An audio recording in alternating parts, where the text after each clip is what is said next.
Commentaries from the heart with Father Anthony Agnes. Today is Tuesday of the 17th week of Ordinary Time. First reading, Jeremiah chapter 14, verses 17 to 22. That's reading Matthew chapter 13, verses 36 to 43. Friends, if you go for a lecture, usually the professor will come for that session because the professors, the lecturers are concerned with the big things, the bigger picture. But as you might know, after lectures, if you want to get a better understanding, go through some exercises, then you need to go for tutorial classes. At tutorial classes, usually the teaching assistants, we call them TAs, they take over with those ones. Friends, Jesus is a lecturer. Yes, obviously. He tells us parables, he teaches us, but it's more than that. Whereas the human lecturers have time for the bigger things, your God has time even for the little things, the lesser things, the tutorials. So like a lecturer, he gives the parable of the man who went to sow seeds and then his enemy came to sow weeds. That is a lecture. Now, today we hear that he's going through tutorial lessons with his disciples. The lecturer is handling a tutorial class. You see, your God has time for the little things in your life. The daily things that happen to you, he has time for them. The daily exercises that you have to go through in life, he has time for them.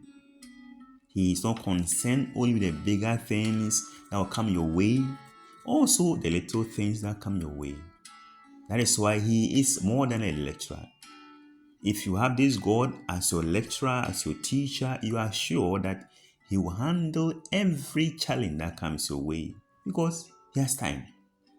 You see, where I used to go for my private studies, there's this little chapel there before you go in.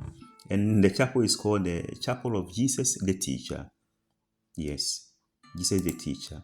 Obviously, Jesus is a teacher. But the teacher, they said, which means he is the paradigm. He is the par excellence, they'll say in French. He is the model of teaching. Friends, we thank God for this our God who even is the teacher and always explains to us things that happen to us that we don't understand. So the next time you want to understand even the things that come to you every day and you don't seem to find their head and tail, we say, go to him, sit at his feet, go to the Blessed Sacrament, at Mass, in silence, and he will lecture you. He will give you that tutorials that you need to grow in your life. Friends, in that parable, we hear Jesus saying that the field is the world, the good seed is the subjects of the kingdom. When he says subjects of the kingdom, we are talking about you and I who are Christians. So he said, look, this world that we are living in is God's field. And we are the seeds in this field, on this field. And so, friends, it's a big challenge if you find yourself to be a seed in the field of life. It means that you and I have to do our best to affect, produce, give fruits. Friends, you see, sometimes we see the weeds around us, He mentioned that the one who came to sow, bad seeds is the devil. So, and the enemy. The devil is always with us.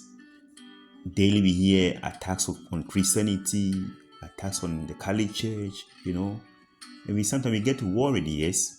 But these are things that we have been told. The weeds are with the seeds. So we shall keep hearing them.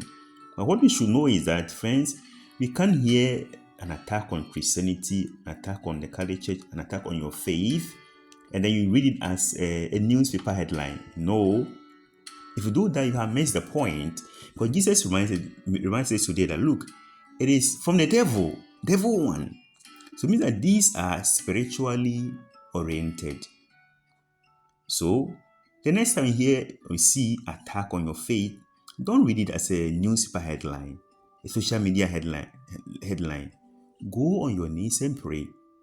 Yes, it's coming to us as social media headlines, as political something, as an economic something, but there is a spiritual undertone.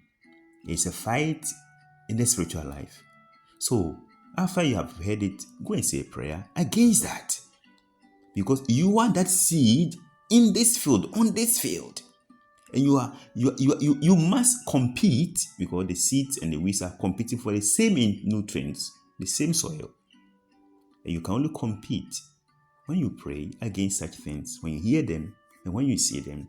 Obviously, the sower, the master of the field, he takes care of it, because he has already conquered evil, conquered the devil. Your God has a final say. The devil is a liar, because in the end, God wins. In the end, God is victorious. Friends, we thank God for this encouragement, because whatever we are going through, whatever comes our way that will not be good to us as you may see it, we know that in the end, God will prevail. In the end, success will be yours. Let us pray. God our Father, we thank you for these words of encouragement. Like seeds, we find ourselves in this field of life. Father, help us that when things around us, the weeds around us, become so strong, may you strengthen our roots, our seeds, good seeds, Father, to remain strong also. We need your grace. We need your strength. In Jesus' name we pray. Amen. Praise be Jesus Christ.